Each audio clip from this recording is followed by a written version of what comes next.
In front of me I have some Game Boy Advance dev stuff for Homebrew, and I got some Nintendo DS stuff, but today I want to focus mainly on Game Boy Advance. I have two main types of flash carts here, okay? I have a standard Game Boy Advance flash cart. This is a Flash 2 Advance 256 megabit cartridge. Over here is the M3 Lite. Well, they call it a movie player, but what it does is this card actually uses really small trans flash SD cards where I put my data on this card, insert it inside this Game Boy Advance cartridge, and then insert the cartridge inside the Game Boy Advance.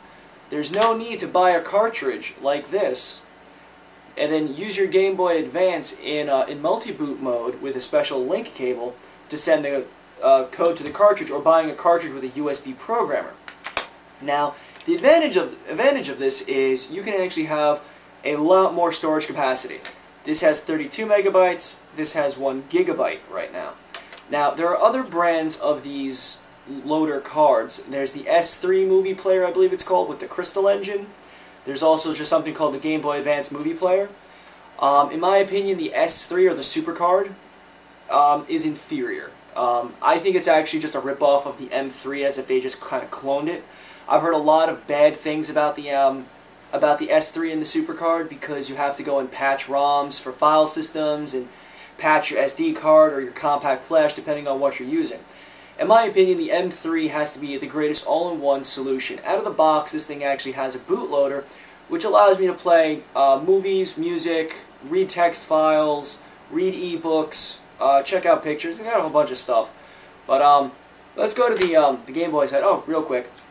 The M3 also comes with the, because it's the M3 Lite, this is the actual cartridge. You can pull the circuit board out of this one and put it in here and fit it inside your DS Lite.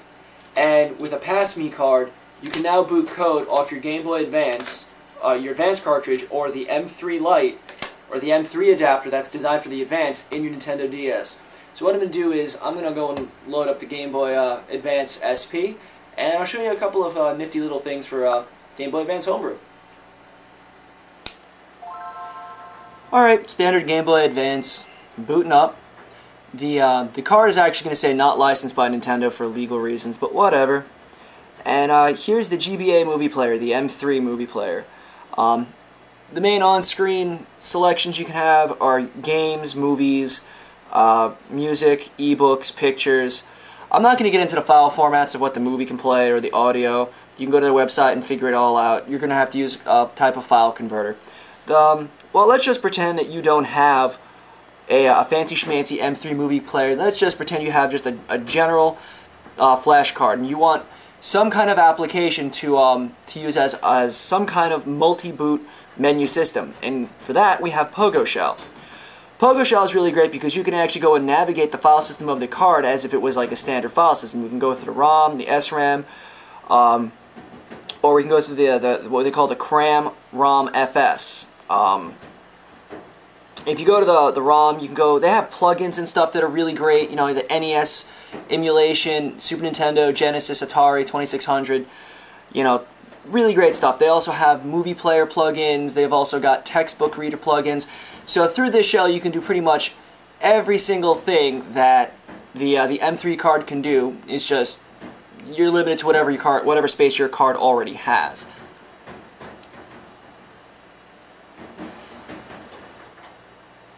We also have a movie player. There's an application that you can run on Windows, and it'll actually convert movie files into Game Boy media format. So here's a quick test run.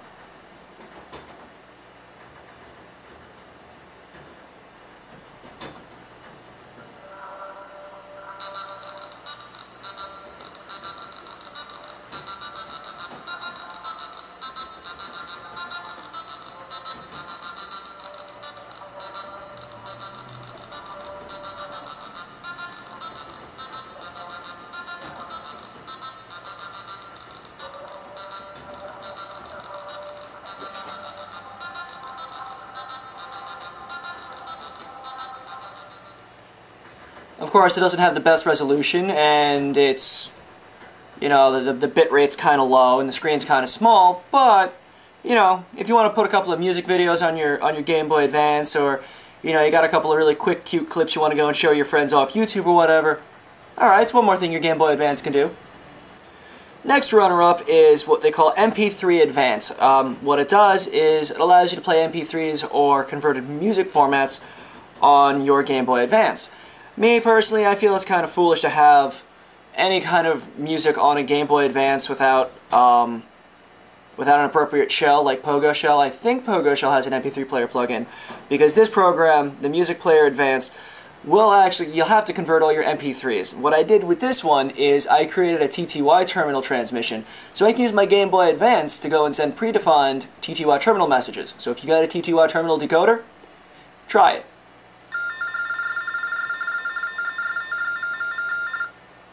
Yeah, I'll give it to you one more time, see if you can actually decode it.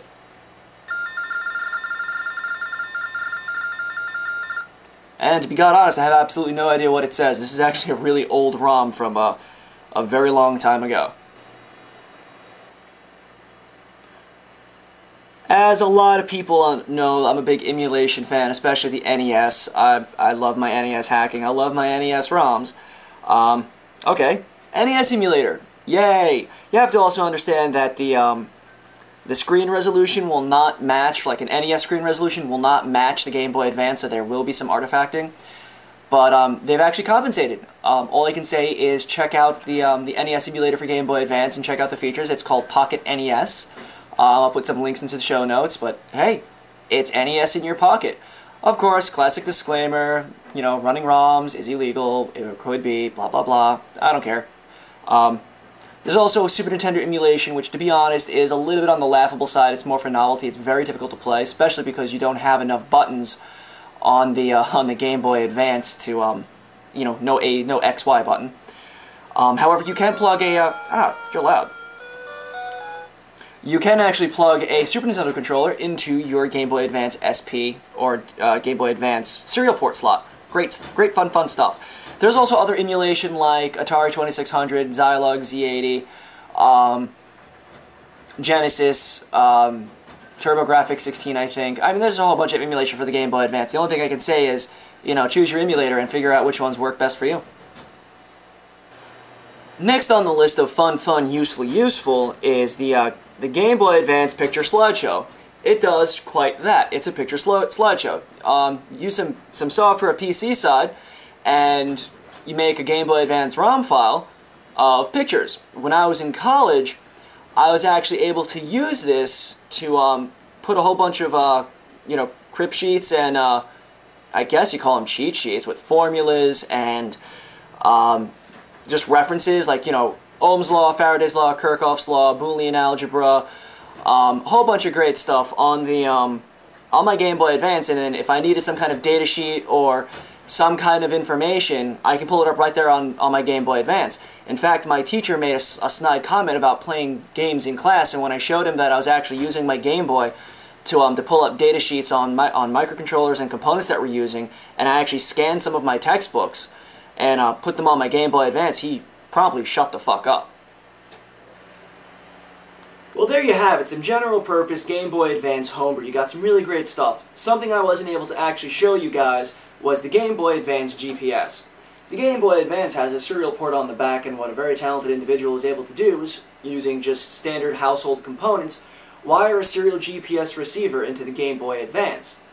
From there, he created a computer program that runs on Windows. I think it's Windows only, sorry everyone. Where it uses Google Maps and input from you to create a ROM file, a Game Boy Advance ROM file, where it'll take the signal off the GPS through the serial port and display on a map on the Game Boy Advance screen where you are. It'll also give you your latitude, your longitude, your heading, all that stuff, waypoints. I think that's pretty interesting because a lot of us will have some kind of GPS unit, whether it's USB or serial. USB ones do have a serial connection on them somewhere. You just have to go and kind of get in there. And that's why I got Velcro on the top of my Game Boy Advance and on the bottom. Put the GPS on the top, the battery pack on the bottom. You can use your Game Boy Advance SP for geocaching or as a general purpose GPS unit. So, you know, Game Boy Advance Homebrew brings us a GPS unit, movie players, music players, picture slideshow. Really great homebrew games and applications like Cool Paint, Arkanoid Advanced, a couple of Mario derivatives, a couple of Sonic games were made. You got some really great games, you got some really great applications, so, oh, plus emulation. Thumbs up for emulation. Thumbs down for bootlegging ROMs. Screw you if you want to go and steal games. Hi everyone.